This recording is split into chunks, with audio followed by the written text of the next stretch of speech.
Assalamualaikum warahmatullahi wabarakatuh. Kami dari kelompok 2 mata kuliah Teknik Pendingin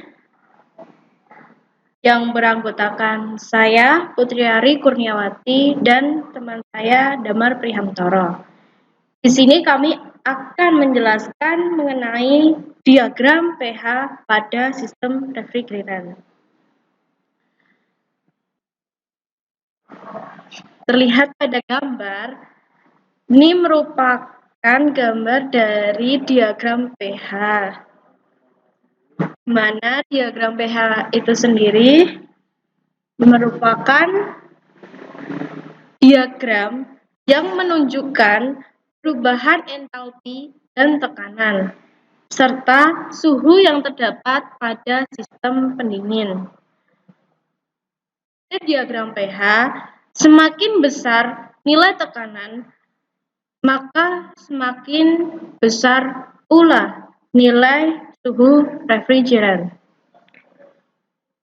Pada gambar terlihat di mana proses dari nomor 1 ke nomor 2 ini memerlukan calor sensibel.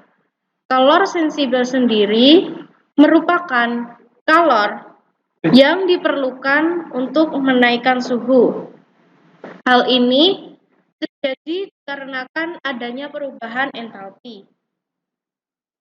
Pada proses 1 hingga 2 ini dinamakan proses kompresi, di mana proses kompresi terjadi perubahan tekanan dari tekanan rendah menuju tekanan tinggi.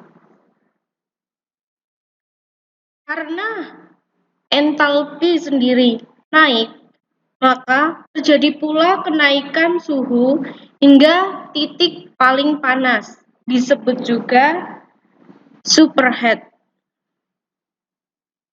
Pada proses kompresi ini, gas mulai adanya kompresi, atau pada proses ini mulai terjadi kompresi atau ditekan. Nah, kompresi ini ditekan hingga titik yang paling panas. Pada kompresi pula tidak ada penambahan panas yang disebut ekspansi adaptis. Baiklah, saya akan melanjutkan presentasi yang sebelumnya sudah dilakukan oleh Putri Ari. Jadi, tadi Putri Ari sudah menjelaskan mengenai tahap kompresi. Nah, sekarang kita memasuki tahap kondensasi.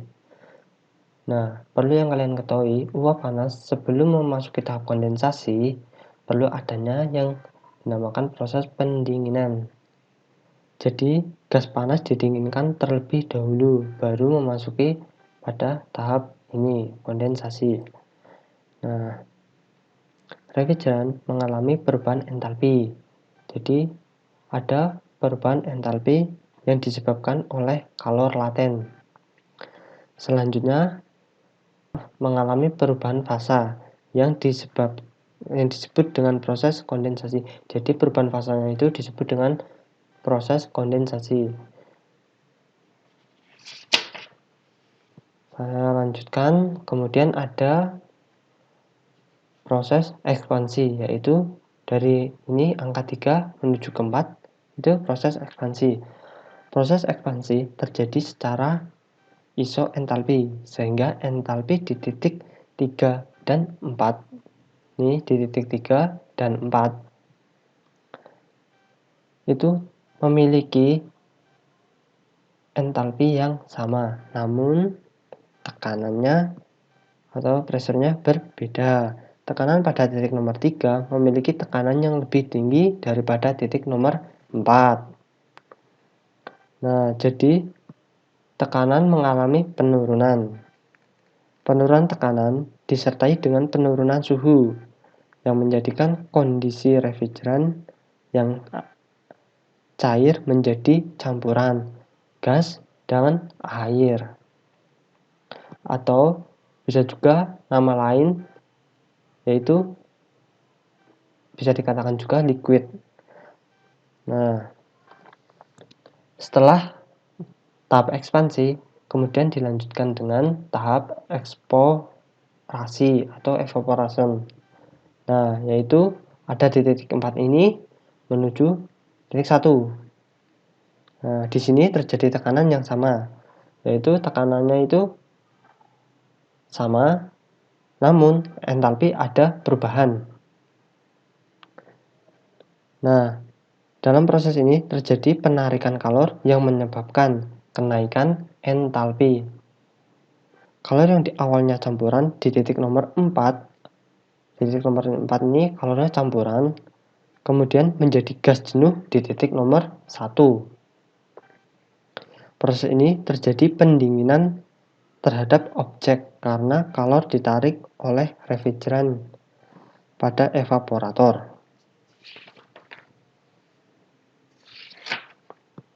Nah, jadi kurang lebih tadi diagram fasa membahas mengenai perubahan entalpi dan perubahan pressure. Nah, akan saya simpulkan. Jadi kesimpulannya itu seperti tadi, ada 4 tahap pada diagram fasa, yaitu yang pertama ada tahap kompresi, kemudian tahap kondensasi, dan ketiga ada ekspansi, tahap ekspansi, dan keempat ada tahap evaporasi.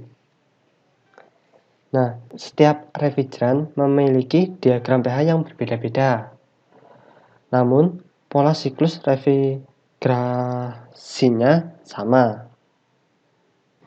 Nah, perlu yang kalian ketahui juga, proses refrigerasi akan selalu berulang dari titik 1 menuju titik 2, kemudian dari titik 2 menuju titik 3, dan titik 3 ke 4, dan akan kembali lagi ke titik 1 dengan cara menyerap air panas dari ruang dan mengeluarkan ke lingkungan selama mesin pendingin tersebut menyala.